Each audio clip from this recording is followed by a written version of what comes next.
Hello everyone, मैं प्रिया यादव स्वागत करती हूँ आप सभी का आपके अपने YouTube channel GK boost your brain पर। आशा करती हूँ कि आप सभी स्वस्थ होंगे। साथियों, हम कंटिन्यू कर रहे हैं यूपी स्पेशल जीके सीरीज़, जिसमें आज देखेंगे उत्तर प्रदेश की राज्य व्यवस्था। इससे पहले के वीडियो में हम उत्तर प्रदेश की आर्थिक व्यवस्था, यूपी बजट 2023-24 डिस्कस कर चुके हैं और उत्तर प्रदेश का सामान्य परिचय, उत्तर प्रदेश का इतिहास, उत्तर प्रदेश के भूगोल के अंतर्गत जो भी मोस्ट इम्पॉर्टेंट टॉपिक हैं, प्रमुख नदियाँ, भौगोलिक स्थिति, झीलें, ये सभी हम कवर कर चुके हैं। इनकी लिंक डिस्क्रिप्शन बॉक्स में दी हुई है। चलिए सेशन स्टार्ट करते हैं। तो राज्य व्यवस्था में हम मोस्ट इम्पॉर्टेंट पद यहाँ पे देखेंगे। तो सबसे पहले देखिएगा राज्यपाल, और याद रखिएगा वर्तमान में हमारे यूपी के राज्यपाल हैं आनंदीबेन पटेल जी। फिर देखिएगा मुख्यमंत्री हैं हमारे योगी आदित्यनाथ जी। अब देखिएगा इनके अंतर्गत दो कैबिनेट आते हैं, जिसमें एक कैबिनेट मंत्रालय होता है, कैबिनेट मंत्री, और दूसरे में होते हैं राज्य मंत्री। उनके अंडर में आपके होते हैं प्रमुख सचिव, फिर विशेष सचिव, फिर संयुक्त सचिव, और उसके बाद में देखिएगा उप सचिव, फिर अनुभाग सचिव, और फिर होते हैं अनुभाग अधिकारी। अब इसके बाद हम देखेंगे कि उत्तर प्रदेश की प्रथम राज्यपाल श्रीमती सरोजनी नायडू थी। यहाँ पर कुछ इंपॉर्टेंट पॉइंट्स हैं, उन्हें हम ध्यान देंगे, जिनसे ऑब्जेक्टिव क्वेश्चंस बने हुए हैं। और उत्तर प्रदेश के प्रथम मुख्यमंत्री पंडित गोविंद वल्लभ पंत थे। तो दो याद रखिएगा, प्रथम राज्यपाल श्रीमती सरोजनी नायडू और प्रथम मुख्यमंत्री पंडित गोविंद वल्लभ पंत जी थे। अब देखिएगा उत्तर प्रदेश विधानसभा के प्रथम अध्यक्ष राजश्री पुरुषोत्तम दास टंडन जी थे। इसके बाद में देखिएगा प्रशासनिक इकाइयाँ हम यहाँ से समझेंगे। तो मंडल, हमारे उत्तर प्रदेश राज्य में टोटल मंडल कितने हैं? 18, जिले 75, फिर न्यायिक जिले जिनमें से हैं 72 72, तहसीलें हैं 313, विकास खंड हैं 822, और जो आबादी है ग्राम की, जो आबाद ग्राम है वो है 97,941। ये डाटा आप नोटबुक में अपनी नोट कर लीजिएगा, याद रखिएगा, क्वेश्चंस बनते हैं। फिर देखिएगा राज्य को 18 संभागों में बांटा गया है। उत्तर प्रदेश में अब तक 10 बार राष्ट्रपति शासन लागू किया जा चुका है।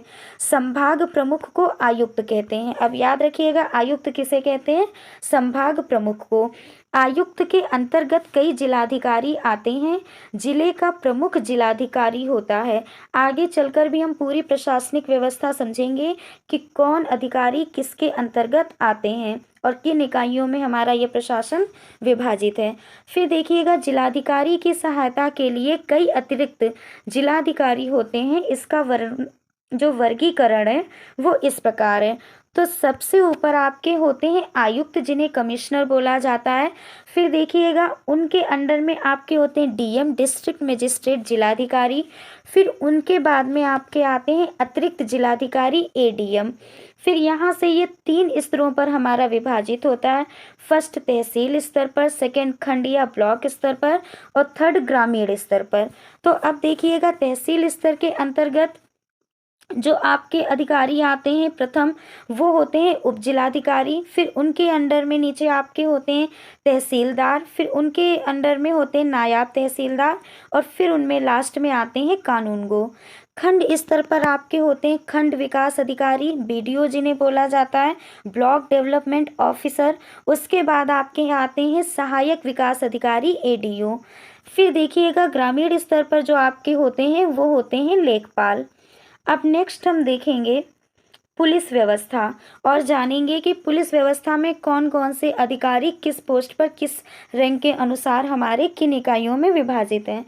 अब देखिएगा पुलिस गृह मंत्रालय के अधीन होती है। पुलिस का सबसे बड़ा अधिकारी डायरेक्टर जनरल ऑफ पुलिस होता है। पुलिस का वर्गीकरण इस प्रकार है। तो देखिएगा सबसे ऊपर जो मेन अधिकारी हैं वो महानिदेशक पुलिस डीजीपी होते हैं। उनके अंडर में आपके आते हैं इंस्पेक्टर जनरल पुलिस आईजी। फिर उनके अंडर में आपके होते हैं उप महानिरीक्षक डीआईजी। फिर उनके अंडर में होते हैं वरिष्ठ पुलिस अधीक्षक एसएसपी। अब उसके बाद में देखिएगा फिर आते हैं पुलिस अधीक्षक एसपी। उनके अंडर में आपके आते हैं उप पुलिस अधीक्षक डीएसपी। फिर होते हैं प्रभारी निरीक्षक आपके इंस्पेक्टर। उसके बाद में होते उप निरीक्षक सब इंस्पेक्टर, और फिर आपके होते हैं इसके भी नीचे आपके आते हैं हेड कांस्टेबल, याद रखिएगा, और फिर आपके आते हैं सिपाही या कांस्टेबल। अब देखिएगा शासन व्यवस्था। तो उत्तर प्रदेश में शासन की संसदीय शासन प्रणाली है जो 3 विभागों में विभाजित है। तो जो हमारी शासन व्यवस्था है उत्तर प्रदेश की, याद रखिएगा, वो 3 विभागों में विभाजित है, कार्यपालिका, व्यवस्थापिका और न्यायपालिका। अब देखिएगा कार्यपालिका के अंतर्गत क्या क्या होता है। तो जो आपका राज्याध्यक्ष राज्यपाल होता है जिसकी नियुक्ति राष्ट्रपति द्वारा की जाती है। तो ये यहाँ से आपके क्वेश्चन बनते हैं कि राज्यपाल की नियुक्ति किनके द्वारा होती है, तो राष्ट्रपति द्वारा। फिर देखिएगा सामान्यतः राज्यपाल का कार्यकाल 5 वर्ष का होता है, किंतु वह राष्ट्रपति के प्रसाद पर्यंत ही अपने पद पर रहता है। उसके बाद देखिएगा राज्यपाल केंद्रीय विश्वविद्यालय के कुलपतियों को छोड़कर राज्य के सभी विश्वविद्यालय के कुलपतियों की नियुक्ति करता है। याद रखिएगा जो केंद्रीय विश्वविद्यालय हैं, जो सेंट्रल यूनिवर्सिटीज़ हैं, उनके कुलपतियों के अलावा जो राज्य की यूनिवर्सिटीज़ हैं उनके कुलपतियों की नियुक्ति राज्यपाल द्वारा होती है।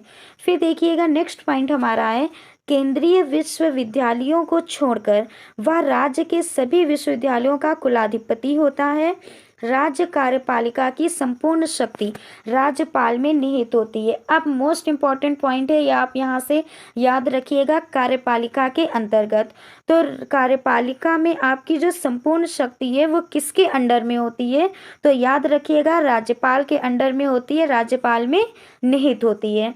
फिर नेक्स्ट देखिएगा श्रीमती सरोजनी नायडू उत्तर प्रदेश की प्रथम राज्यपाल थी, जैसा कि हम ऊपर भी देख चुके हैं।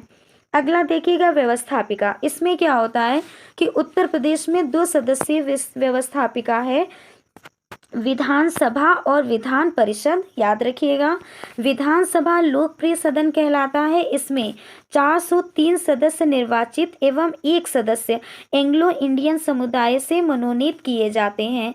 एंग्लो इंडियन समुदाय क्या है, ये हम पॉलिटी पढ़ रहे थे उसकी मैराथन वीडियो में हमने इस टॉपिक को पूरा अच्छे से कवर किया है। हमने डिस्क्रिप्शन बॉक्स में उसकी प्लेलिस्ट की लिंक दे रखी है, जाकर देख लीजिएगा। यदि आप हमारे चैनल पे नए हैं तो इसे सब्सक्राइब कर लीजिए। फिर नेक्स्ट आप देखिएगा विधानसभा का सदस्य बनने हेतु प्रत्याशी की आयु 25 वर्ष पूर्ण होनी चाहिए, वह भारत का नागरिक हो, किसी लाभ के पद पर ना हो, उन सभी योग्यताओं को रखता हो जो संसद द्वारा निर्धारित की गई हैं। राज्यपाल विधानसभा व विधान परिषद में एंग्लो इंडियंस समुदाय से एक सदस्य को मनोनीत कर सकता है। बहुमत प्राप्त दल का नेता मुख्यमंत्री होता है। मंत्रिमंडल विधानसभा के प्रति उत्तरदायी होता है। विधानसभा का 1 अध्यक्ष तथा 1 उपाध्यक्ष होता है। नेक्स्ट देखिएगा विधान परिषद में 100 सदस्य होते हैं। तो विधान परिषद में सदस्यों की कितनी संख्या होती है, 100। इसका निर्वाचन अप्रत्यक्ष रूप से होता है 1/3 सदस्य, 1/3 सदस्य विधानसभा से, 1/3 सदस्य स्थानीय संस्थाओं से, और फिर है आपका इसमें से 4 सदस्य शिक्षकों से, फिर आपका है 1/12 सदस्य स्नातक द्वारा निर्वाचित होते हैं। शेष 1/6 सदस्य राज्यपाल द्वारा विशेष क्षेत्र के उल्लेखनीय कार्य करने वाले व्यक्तियों से मनोनीत किए जाते हैं। विधान परिषद को उच्च सदन कहा जाता है जो कभी भंग नहीं होता है। इसके सदस्यों का कार्यकाल 6 वर्ष का होता है। याद रखिएगा विधान परिषद को उच्च सदन कहा जाता है और इसके सदस्यों का कार्यकाल 6 वर्ष होता है। फिर नेक्स्ट देखिएगा उत्तर प्रदेश विधान परिषद का गठन 1937 ईस्वी में किया गया था। कब, 1937 ईस्वी में, याद रखिएगा। फिर है हमारी न्यायपालिका। राज्य में न्याय व्यवस्था के लिए उच्च न्यायालय तथा उच्च न्यायालय की अधीनता में जिला न्यायालय व अन्य न्यायालय होते हैं। अब देखिएगा उच्च न्यायालय, राज्य का उच्च न्यायालय इलाहाबाद में तथा इसकी खंडपीठ लखनऊ में स्थित है। इलाहाबाद उच्च न्यायालय की स्थापना 1866 ईस्वी में हुई थी। अब देखिएगा जिला न्यायालय प्रदेश न्यायिक जिलों में बटा है, जिनमें प्रत्येक का नियंत्रण जिला न्यायाधीश द्वारा होता है। न्यायिक सेवा को 2 भागों में बांटा गया है, उत्तर प्रदेश सिविल न्यायिक सर्विस और Uttar Pradesh higher judicial service. अब देखिएगा राजस्व परिषद। राजस्व के मामले जिलाधिकारी, अतिरिक्त जिलाधिकारी द्वारा निर्णीत होते हैं। आयुक्त और अतिरिक्त आयुक्त अपीलों की सुनवाई करते हैं। राजस्व में सबसे उच्च न्यायालय राजस्व परिषद है। अब देखिएगा लोकायुक्त। उत्तर प्रदेश में लोक आयुक्त संस्था उत्तर प्रदेश लोक आयुक्त तथा उप लोकायुक्त अधिनियम 1975 के तहत 14 सितंबर 1977 को यह व्यवस्था लागू की गई। उत्तर प्रदेश के प्रथम लोकायुक्त पद पर मध्य प्रदेश के सेवानिवृत्त मुख्य न्यायाधीश न्यायमूर्ति सुधीर चंद्र को 16 मार्च 2014 को नियुक्त किया गया। अब देखिएगा लोक अदालतें क्या होती हैं, ये इम्पॉर्टेंट टर्म्स हैं जिन्हें हम यहाँ पर डिस्कस कर रहे हैं।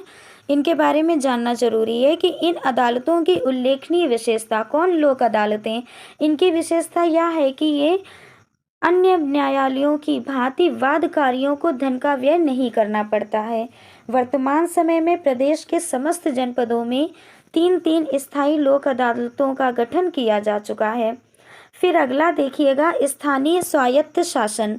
जनसंख्या के आधार पर शहरी और ग्रामीण स्वायत्त संस्थाओं का वर्गीकरण जिला परिषद, ग्राम पंचायत, नगर पालिका और नगर महापालिका के रूप में किया गया है।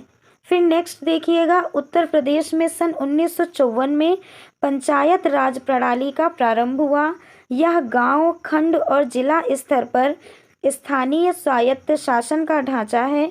ग्राम पंचायत त्रिस्तरीय पंचायती व्यवस्था के सबसे निचले स्तर पर होती है। इसका अध्यक्ष ग्राम प्रधान होता है, जिसका चुनाव ग्राम सभा द्वारा वोट डालकर किया जाता है। इसका कार्यकाल 5 वर्ष का होता है। क्षेत्र पंचायत द्वितीय स्तर पर होती है। इसका मुखिया प्रमुख होता है, जिसका चुनाव ग्राम सभा द्वारा चुने गए क्षेत्र पंचायत के सदस्यों द्वारा किया जाता है। इसका कार्यकाल 5 वर्ष का होता है। जिला पंचायत त्रिस्तरीय पंचायती व्यवस्था के शीर्ष पर होती है। इसके अध्यक्ष का चुनाव जिला पंचायत के लिए चुने गए सदस्यों द्वारा किया जाता है। इसका कार्यकाल 5 वर्ष का होता है। राज्य में गांवों का प्रबंधन करने के लिए जिला पंचायत की स्थापना की गई है। फिर देखिएगा नगर पालिका और नगर महापालिका। उत्तर प्रदेश में नगर स्वायत्त शासन की स्थापना सन 1916 में संयुक्त प्रांत टाउन एरिया अधिनियम 1916 तथा संयुक्त प्रांत नगरपालिका अधिनियम 1916 के अंतर्गत की गई। 74वें संविधान संशोधन के अंतर्गत राज्य सरकार द्वारा उत्तर प्रदेश स्थानीय स्वशासन कानून अधिनियम 1994 पारित किया गया। जिस प्रकार गांवों का प्रबंधन जिला परिषद करती है, उसी प्रकार शहरों का प्रबंधन नगर पालिका करती है। अब देखिएगा नगर निगम। जिन नगरों की जनसंख्या 5 लाख से अधिक होती है, उन नगरों में नगर निगम का गठन किया जाता है। इसका प्रमुख मेयर होता है, जिसका चुनाव सीधे जनता द्वारा होता है। मेयर का कार्यकाल 5 वर्ष का होता है। याद रखिएगा, मेयर का कार्यकाल 5 वर्ष का होता है। नगर निगम में 3 प्रकार के सदस्य होते हैं। फर्स्ट निर्वाचित, सेकंड मनोनीत व थर्ड पदेन। नगर निकायों की संख्या तो नगर निगम है 13, नगर पालिका है 194 और नगर पंचायतें हैं हमारी 423। अब देखिएगा नगर पालिका का गठन 1 लाख से 5 लाख जनसंख्या वाले नगरों में किया जाता है। नगर पालिका के अध्यक्ष का कार्यकाल 5 वर्ष का होता है। अब हम देखेंगे नगर पंचायत का प्रधान इसका अध्यक्ष होता है, जिसका चुनाव जनता द्वारा प्रत्यक्ष रूप से किया जाता है। इसका कार्यकाल 5 वर्ष का होता है। इसमें निर्वाचित सदस्य 10 से कम और 25 से अधिक नहीं हो सकते। नगर पंचायत का गठन 15,000 से 1 लाख आबादी वाले नगरीय क्षेत्रों में किया जाता है। फिर देखिएगा नगरीय निकायों के अधिकारियों का नामकरण। जो हमारे नगरीय निकाय में अधिकारी होते हैं, उन्हें किन नामों से जाना जाता है देखिएगा। तो पूर्व पदनाम और यहाँ पर नया पदनाम। मीन्स पूर्व में किस नाम से जाना जाता था और वर्तमान समय में किस नाम से जाने जाते हैं। तो नगर प्रमुख पहले बोले जाते थे, अब उन्हें कहते हैं महापौर। फिर देखिएगा जो उपनगर प्रमुख पहले होते थे, उन्हें अब बोलते हैं उप महापौर। इसके बाद में देखिएगा जो पहले सभासद होते थे, उन्हें अब बोलते हैं पार्षद। मुख्य नगर अधिकारी को अब जाना जाता है नगर आयुक्त के रूप में। अपर मुख्य नगर अधिकारी को जाना जाता है अपर नगर आयुक्त के रूप में। उपनगर अधिकारी को जाना जाता है उपनगर आयुक्त के रूप में। और सहायक नगर अधिकारी को जाना जाता है सहायक नगर आयुक्त के रूप में। तो साथियों, यहाँ पर हमने इस वीडियो को कंप्लीट किया। मिलते हैं आपसे ऐसे ही नेक्स्ट मोस्ट इम्पॉर्टेंट टॉपिक के साथ। बने रहिएगा हमारे साथ इस सीरीज़ में। कोई भी आपके जो इम्पोर्टेंट सजेशंस हो हमें कमेंट बॉक्स में ज़रूर बताइएगा। Thank you.